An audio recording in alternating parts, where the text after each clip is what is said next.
오늘 하나님께서 우리에게 주시는 말씀은 신약성경 마태복음 1장 18절에서 23절까지의 말씀입니다. 신약성경 1페이지입니다.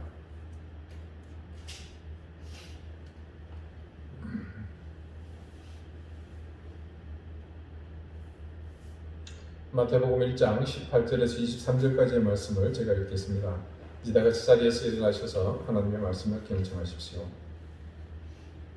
예수 그리스도의 나심은 이러하니라. 그의 어머니 마리아가 요셉과 약혼하고 동거하기 전에 성령으로 잉태된 것이 나타났더니 그의 남편 요셉은 의로운 사람이라 그를 드러내지 아니하고 가만히 끊고자 하여 이 일을 생각할 때에 주의 사자가 현몽하여 이르되 다윗의 자손 요셉아 너의 아내 마리아 데려오기를 무서워하지 말라. 그에게 잉태된 자는 성령으로 된 것이라. 아들을 낳으리니 이름을 예수라 하라. 이는 그가 자기 백성을 그들의 죄에서 구원할 자이심이라 하니라. 이 모든 일이 된 것은 주께서 선지자로 하신 말씀을 이루려 하심이니 이르시되 보라 처녀가 잉태하여 아들을 낳을 것이요 그의 이름은 임마누엘이라 하리라 하셨으니 이를 번역한즉 하나님이 우리와 함께 계시다 함이라. 아멘. 자리에 앉으시기 바랍니다. 하나님께서 이 말씀으로 우리에게 은혜 주시기를 원합니다. 성탄절 아침 하나님 주신 말씀은 나와 같이 되신 이유라는 제목입니다. 이 제목으로 하나님의 말씀을 증거합니다. 예수님이 태어나시던 그 시절, 그때는 메시아를 갈망하던 유대인들에게 묵시가 유행했던 때입니다. 묵시라는 것은 어떤 비유적인 특징을 가지고 있습니다.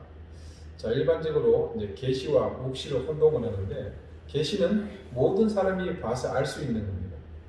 묵시는 제한된 사람들만 그 의미를 이해할 수 있는 그런 내용이죠. 그래서 묵시 문학이라는 형태로 그 당시에 메시아를 고대하는 수많은 이야기들이 그들 가운데 회자가 됐었습니다. 자, 그러니 오늘 성경 말씀 마지막에 있는 원래는 이사야 7장 14절이죠. 처녀가 잉태하여 아들을 낳을 것이요 그의 이름을 임마누엘이라 하리라. 자, 그들에게 처녀가 낳은 아들이 메시아가 될 것이다. 이 이야기는 당연히 문자적으로 수용되지 못한 것이죠. 시대 상황이 그랬습니다. 그래서 이것은 비유라는 겁니다. 유대인의 신과는 아시다시피 유일 신과입니다. 일신도 아닙니다. 쉽게 얘기하자면 신은 오로지 딱 한 분밖에 없다는 겁니다. 그래서 이 야훼 하나님 외에는 다른 신이 일체 존재할 수 없고 하나님만이 유일한 신이라는 개념인데, 자, 그런 유대인들에게 지금 하나님이 인간이 되신다는, 신이 인간이 된다는 그런 주장이 과연 설득력이 있겠습니까? 이사야 이 예언을 수백 년 전부터 이 이스라엘의 종교 지도자는 알고 있었습니다. 그런데도 그들은 이것을 문자적으로 받아들이지 못했기에 동정녀의 탄생을 단지 위대한 메시아가 그의 사역을 통해 행하실 일이라는 것, 그것을 비유로 말했다는 것이고, 그랬기에 그들은 마지막 하나님께서 함께 하실 것이다 라는 그 임마누엘에만 강조점을 두었을 정도입니다. 자, 그러나 이 예언은 묵시도 비유도 아니었습니다. 문자 그대로 그 땅에 일어날 실제적인 사건이었죠. 임마누엘이 그들이 생각한 의미가 아니었고, 정반대로 그 시대 그리고 그 민족의 사고 가운데 파격적인 모습으로 이 예언이 성취되어 버린 겁니다. 자, 결론적으로 그렇게 성취된 예언은 어느 누구도 부정할 수 없는 한 가지를 우리에게 분명하게 증언하죠. 그것은 인간인 마리아의 태를 통해 이 땅에 오신 예수님이 곧 하나님이시라는 사실입니다. 이 구도는 절대로 인간이 하나님일 수 없다라는 그런 유대적 사고를 완전히 뛰어넘고 있는 것을 보여줍니다. 자, 여러분, 우리가 살고 있는 동양의 신과는 만물의 신이 깃든다는 그런 그 사고죠. 그래서 쉽게 여기서 바위도 신이고 나무도 신이고 뭐 조금 이상하게 생긴 것은 다 신인 겁니다. 이신, 저신, 뭐 집신, 남학신 다 신입니다. 5만 가지가 다 신입니다. 자, 다분히 비인격적인 신들이 이 동양 신들의 특징이라는 특징입니다.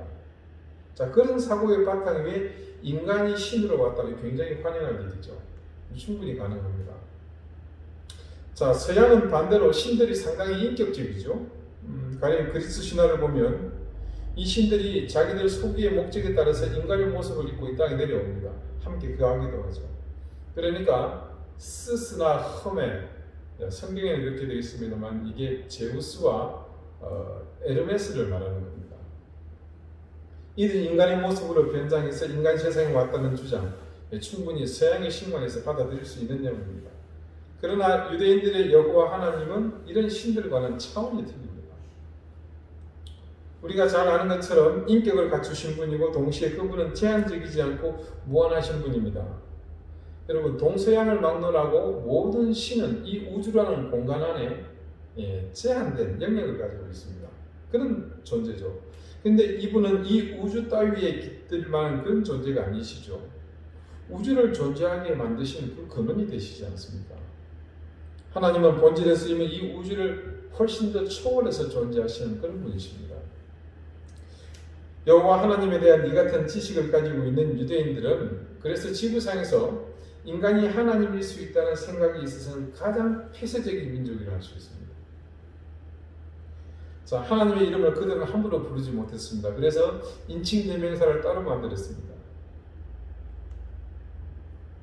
그럴 정도로 하나님에 대한 경외심이 강한 민족 가운데서 그런 세계관을 가진 그들에게 과연 하나님이 인간이 될 수 있겠다? 이건 어린 밤푸러치도 없는 소리입니다.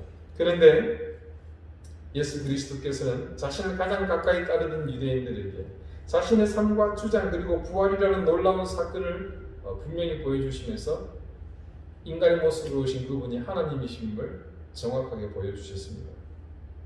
당신께서 바로 육신으로 오신 하나님이라는 사실을 말입니다. 이는 일관되게 성경이 우리에게 증언하고 있는 중요한 핵심입니다. 천지를 창조하시던 성부 하나님, 그 창조의 대사역을 이루었던 도구가 뭐였습니까? 하나님께서 말씀하셨죠.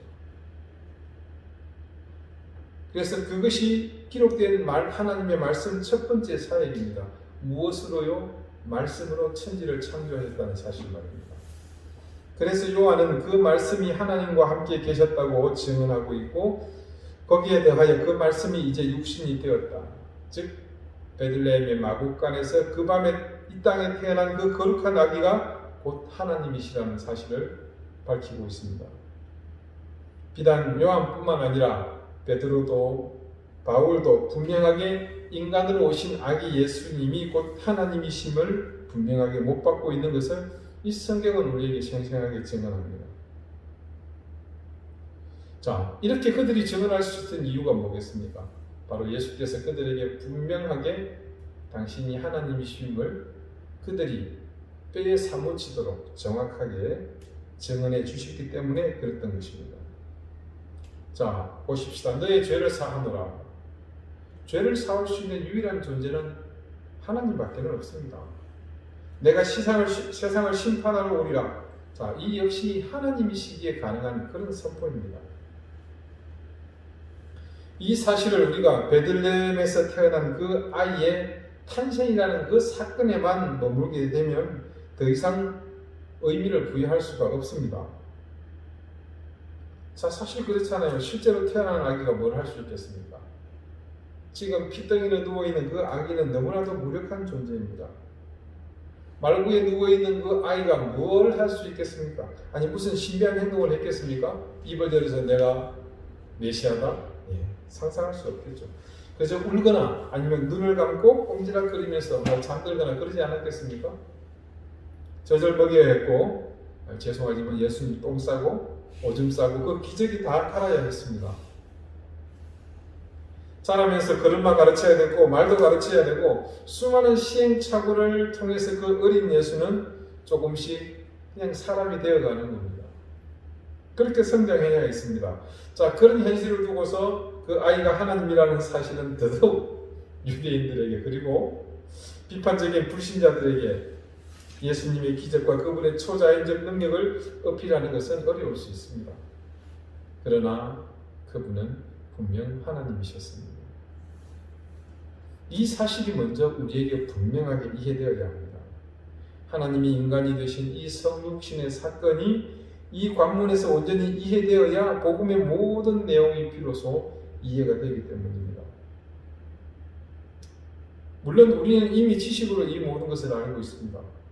그런데 주님이 하나님이신 사실은 우리에게 사실은 많은 모험을 요구하지 않습니까?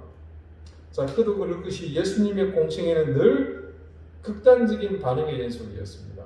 자, 예수님이 나타났을 때 세상이 조용하기만 했나요? 그렇지 않습니다. 온 세상이 소동했죠. 왜요? 그분이 하나님이시기 때문에 그럴 수밖에 없었던 겁니다. 어떤 사람들은 예수님을 죽이려고 덤벼들었습니다.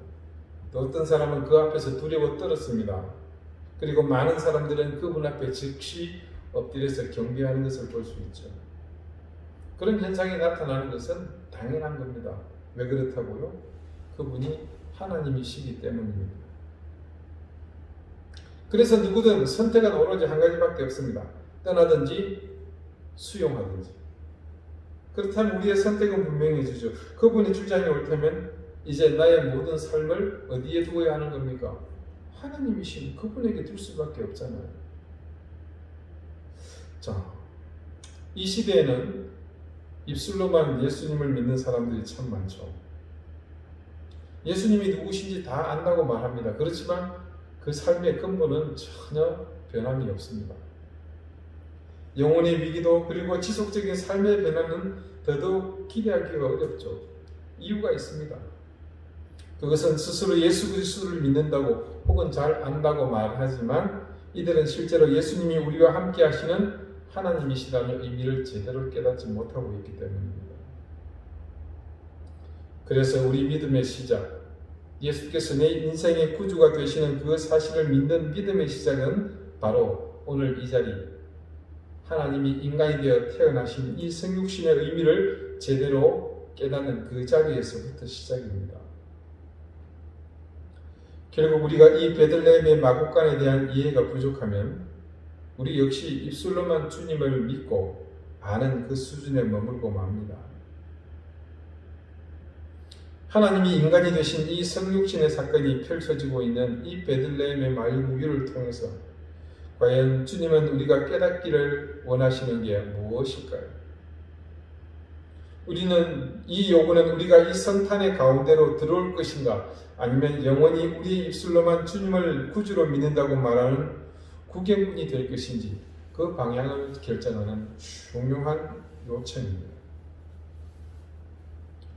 먼저 이 요청은 영광에 집착하는 삶을 버릴 것을 요구합니다. 빌립보서에서 말하는 것처럼 우리 주님은 하나님과 한 분이시지만 그분의 그 영광은 그것에 머물지 않고 어떻게 이 땅에 내려오심으로 더 가치 있는 영광이 되지 않았습니까? 그 내려오심은 단순히 신이 인간 세상을 기행하고 돌아다니는 그런 내려옴이 아니었죠. 아까 말씀드린 것처럼 기저귀 차야 했고 걸음마 배워야 했고 엄마 아빠 말하는 것 배워야 하는 부족한 인간, 그리고 거기에 대해서 죄를 안고 태어나야만 했던 죄인의 모습 그대로 오신 것으로 의미합니다. 이렇게 하나님이 인간이 되어 자신의 영광을 비우셨다는 사실은 우리 역시 오늘 그에 부합한 삶을 살아야 함을 의미합니다. 자, 성육신의 의미를 깨달은 것, 그 첫 번째 시작은 여기서부터인 겁니다. 권력 있고 돈 있고 배경 있는 호화롭게 사는 사람들, 인맥이 넓어서 내 앞길을 터줄 수 있는 그런 사람들과만 어울려서는 안 된다는 것을 의미합니다. 오히려 권력과 호화로움과 돈 있는 사람들에게서 오히려 그들과 정반대의 삶을 살고 있는 권력 없고 비천하고 돈 없는 사람들에게 더욱더 가까이 다가가야 함을 요구하는 그런 삶입니다. 이게 크리스마스에서 절대 빠져서는 안 되는 의미입니다. 그리고 또 한 가지 중요한 사실을 오늘 말씀은 우리에게 증거합니다. 자, 오늘 본문의 말씀을 보면 천사는 요셉에게 태어날 아들의 이름을 전했습니다. 자, 크리스마스 때는 항상 아기 예수와 마리아에 집중되어 있다 보니까 요셉이 이야기를 할 기회가 참 적습니다. 그런데 요셉에게도 분명히 천사가 나타나 이런 얘기를 했죠. 아들의 이름을 예수라 하라. 자, 지난주 우리가 알아본 바에 의하면 유대인들에게는 아들의 이름을 짓는 것이 누구의 권한이었습니까? 아버지의 절대 권한입니다. 생부의 권한입니다. 당연한 일이죠. 아들에 대한 전적인 권리가 아버지에게 있기 때문입니다. 그것이 바로 아들의 이름을 짓는 것으로 드러납니다. 이 자녀에 대한 권리가 아버지에게 있다는 중요한 증표입니다. 그런데 천사가 그런 아버지의 권리를 지금 빼앗고 있죠. 단순히 우리는 그런 이야기가 있었다고 생각하고 지나갈 얘기로 들리겠지만 사실은 여기에 또 메시지가 있었던 겁니다. 천사가 아들의 이름을 자신이 직접 불러준 것은 이후로 네게 태어날 아들 예수가 너의 삶에 있지만 네가 그분의 주관자가 아니라 이 아이가 네 삶의 주관자가 될 것이라는 그런 메시지를 담고 있는 겁니다. 자, 여러분, 예수를 구주로 영접하고 신앙생활하는 것에 부정적인 사람들은 대개 이런 이유입니다. 내가 교회 나가면 술도 못 마시고 담배도 못 피고 이것도 못하고 저것도 못하고 이거는 해야 되고 저거는 해서는 안 되고 이거는 하지 말고 그게 싫다는 겁니다. 무슨 얘기입니까? 예수님의 이름을 자신들이 짓겠다는 겁니다. 예수 그리스도를 원하지만 내 기준대로라야 한다는 것이 이 주장의 요지죠.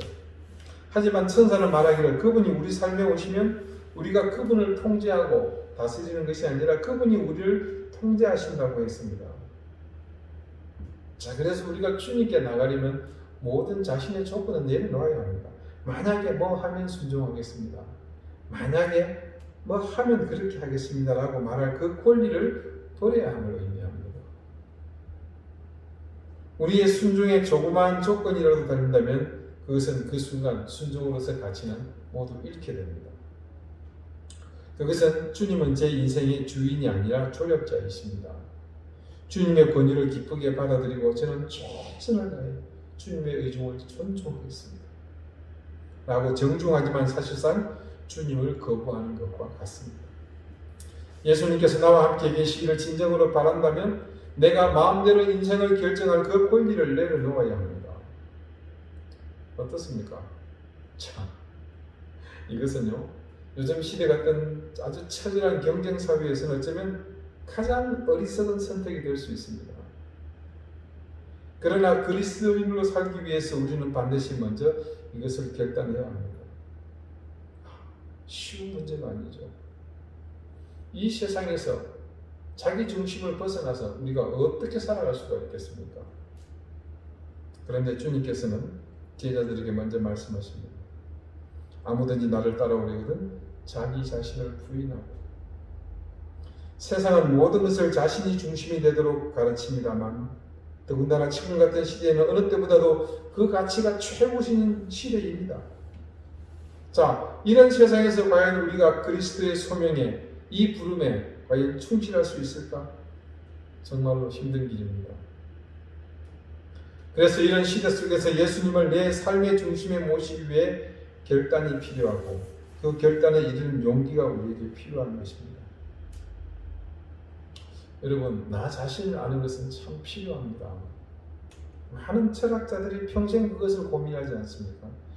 그러면서 여러 가지 방법을 제시했고 또 수많은 주장을 펼쳐왔습니다.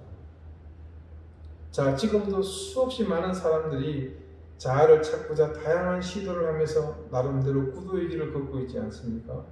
하지만 궁극에 누구든 정말 바른 길을 통해서 찾은 자아가 무엇일지 우리는 사실 이미 알고 있습니다. 여러분, 우리가 주님께 최고의 것을 드려야만 우리에게 필요한 것을 주님으로부터 받을 수 있습니다. 그러기 위해서 우리는 우리의 이름을 그분이 지어주셔야 합니다. 거기에는 그 타당한 근본적인 이유가 사실은 선행합니다. 그분은 우리를 지으신 분이므로 우리가 누구인지, 그리고 무엇을 위해 지음을 받았는지, 그리고 그래서 무엇이 우리에게 가장 적합한지 누구보다도 가장 잘 아시는 분이십니다. 사실 그래서 그분이 우리 인생 가운데 들어오시기 전에는 우리가 누구인지 정확히 알 수 없습니다. 결국 우리의 실제 정체를 알기 위해서는 수도 생활, 고행, 수련 등 세상의 방법보다 먼저 그분께 순종하는 것이 가장 현명한 방법입니다. 이러든 저러든 자아를 찾는 길의 끝에 우리가 도달하게 될 최종 종착지는 분명합니다. 그것은 우리의 본질이 유한하다는 것이고 씻을 수 없는 죄인이라는 사실입니다. 오늘 본문 21절이 이렇게 증거합니다. 아들을 낳으리니 이름을 예수라 하라. 이는 그가 자기 백성을 그들의 죄에서 구원할 자이심이라 하니라. 자, 우리에게 오신 그분이 어떤 목적으로 오시게 될지 천사가 뭐라고 말하고 있습니까? 이는 그가 자기 백성을 그들의 죄에서 구원할 자이심이라. 자, 이것은 우리 인생의 목적이 무엇인지를 바로 깨닫게 하는 말씀입니다. 어떤 다양한 것을 기대하면서 예수 그리스도를 따릅니다. 자, 구주로 영접하고 신앙생활을 합니다. 무엇을 기대합니까? 다양한 것을 기대하죠. 그러나 가장 중요한 근본은 우리의 신앙이 도달할 목적지가 죄에서 구원을 받는 것입니다. 그런 의미에서 주님이 이 땅에 오신 이유는 명확합니다. 우리가 구원에 이르도록 하는 길을 막고 있는 것이 무엇입니까? 그것은 우리의 죄가 아닙니까? 그래서 주님이 이 땅에 오신 이유는 바로 우리의 그 죄를 도말하시기 위한, 우리의 죄를 용서하시기 위한 것이 첫 번째 목적이었습니다. 그러므로 우리는 이렇게 고백할 수 있으면 가장 진실되고 가장 깨끗한 것이죠. 나는 도덕적으로 부도덕합니다. 깨끗하지 못합니다. 나는 마음과 뜻과 전성을 다해 하나님을 사랑하지 못했습니다. 당연히 하나님을 사랑하지 못하니까 이웃은 안중에도 없었죠. 그래서 나는 죄인입니다. 그러므로 나는 다른 무엇보다도 용서와 죄 사함이 필요합니다. 자, 여러분, 우리가 얼마만큼 이렇게 고백하며 살았습니까? 예수 그리스도를 받아들이려면 이렇게 자신의 모든 것을 부정할 만큼 스스로 죄인임을 고백해야 하는 이 과정을 거쳐야 하는데 과연 그것이 가능하겠는가? 심지어 이미 그리스도인 된 우리조차도 쉽지 않은 일입니다. 우리 중 상당수는 이 단계에서 다들 머뭇거리고 있습니다. 이 문턱을 넘어가며 우리가 더욱 신실한 하나님의 자녀로 성숙한 영적 단계로 나갈 수 있는데 선뜻 이 문턱을 넘어갈 용기가 나지 않습니다. 결과적으로 우리의 옛 사람을 온전히 벗어버려야 그리스도를 통해 내가 새 사람이 되는데 우리가 완전한 새 사람이 아닌 새 사람이 되려다만 그 상태로 지금 사는 모든 원인이 여기서부터 있는 것이죠. 예수님께서 내 삶에 부어주시는 것이 이루다 말로 할 수 없이 많지만 이것이 그 모든 것의 근본입니다. 이 근본이 없으면 나머지는 아무리 내게서 가치 있는 것일 줄 몰라도 잠시 그냥 우리에게서 머물다가 떠날 물거품과 같습니다. 그래서 우리에게는 용기가 필요합니다. 주님께서 겟세마네에서 주재하셨던 그 기도의 현장을 우리는 잘 압니다. 그러나 주님은 그 극한의 고통, 고난 앞에서 용기를 내셨고 그 문턱을 넘으셨습니다. 수많은 위협 속에서도 주님은 우리에게 용기 있는 행동을 통해 궁극적으로 당신께 감당하라 명하셨던 하나님의 그 모든 구원 사명을 완성하셨습니다. 사도 바울 역시 주님의 용기를 따라 그의 일생을 현실에 안주하지 않고 예수님의 뒤를 따라 살해 위협과 배척 그리고 고통의 삶을 기쁨으로 감당하며 살지 않았습니까? 베드로와 야고보와 요한 그리고 그 이후 2000년의 기독교 역사 속에서 그렇게 수없이 주님의 뒤를 따르는 용기 있는 선택을 통해 세상에 인간이 되신 하나님의 역사는 증거되어 왔습니다. 크리스마스에는 이 세상에서 가장 많은 볼거리와 구경거리가 넘쳐나는 날입니다. 그러나 단 한 번도 성탄은 우리에게 구경꾼으로 축제에 함께 즐기는 참여자가 되기를 원하지 않았습니다. 우리 앞에 실제로 핏덩이로 자신의 인간됨을 보여주신 하나님의 선택에 우리가 함께 동조하고 참여하기를 원하셨을 뿐입니다. 지금 이 시대는 어느 때보다도 구원의 은혜가 간절한 때입니다. 질병의 위협으로 인해서 상실한 그 모든 것들 위에 사실 필요한 것이 바로 하나님의 사랑과 은혜이지 않습니까? 그런데 이런 사실을 누구보다도 잘 알고 있어야 할 우리가 지금도 여전히 구경꾼으로 세상을 바라보고 있습니다. 우리에게 지금 필요한 것은 그리스도인으로서 이 성탄을 바라보기만 하던 이전의 자리에서 이제는 그 현장으로 뛰어들어갈 용기를 내는 겁니다. 여러분, 좀 더 그리스도인 됩시다. 뒷짐지고 있는 손을 이제는 비비며 그 손끝으로 뭔가 시도할 준비를 합시다. 꽁꽁 닫아두었던 주머니도 열고 얼어붙은 마음도 조금씩 열면서 하나님이 인간이 되신 그 이유를 우리가 전하며 증거하며 우리 스스로가 이 거룩한 탄생, 하나님이 인간이 되신 이 성탄의 메신저가 됩시다. 우리의 걸음이 세상을 더 밝게 만들며 지금의 어둠을 몰아내는 빛이 될 수 있습니다. 절망 속에서 내일에 대한 소망을 잃어가는 이 시대에 우리는 희망을 줄 수 있습니다. 사랑하는 여러분, 그러니 이제 구경하던 자리에서 일어나셔서 이 성탄의 가운데로 들어오십시오. 그분이 인간이 되신 것은 우리가 인간이 되신 하나님과 더불어 이 일을 감당하시기 위함입니다. 그분이 자기의 자리에서 일어나 그 마국간을 통해서 우리에게 오셨듯 그분이 오신 그곳으로 우리도 이제 구경꾼이 아닌, 방관자가 아닌, 참여자가 아닌 인간이 되신 하나님에게 우리도 그 하나님이 있는 그 자리로 함께 나아가는 이 성탄절이 될 수 있기를 바랍니다. 기도드리시겠습니다.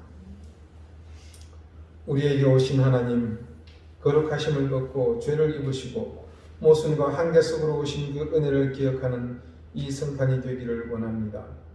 이제껏 구경하며 관망하던 우리가 얼마나 성탄의 의미를 희석시키고 살았는지를 깨달으며 오늘 질병과 어둠의 고통 속에서 어느 때보다 찬란하게 빛날 성탄의 아침을 우리도 부끄러움 없이 참여할 수 있게 해주시기를 간절히 소망합니다. 이제 우리의 자리에서 일어나게 해주십시오. 우리에게 오신 하나님을 맞으러 함께 나아가는 저희가 되게 해주십시오. 그래서 이제는 함께 주님의 손을 맞잡고 이 세상 가운데 온전히 성탄을 이루어가는 저희가 되게 해주십시오. 우리로 오신 하나님, 아기 예수 그리스도 이름으로 기도드립니다. 아멘.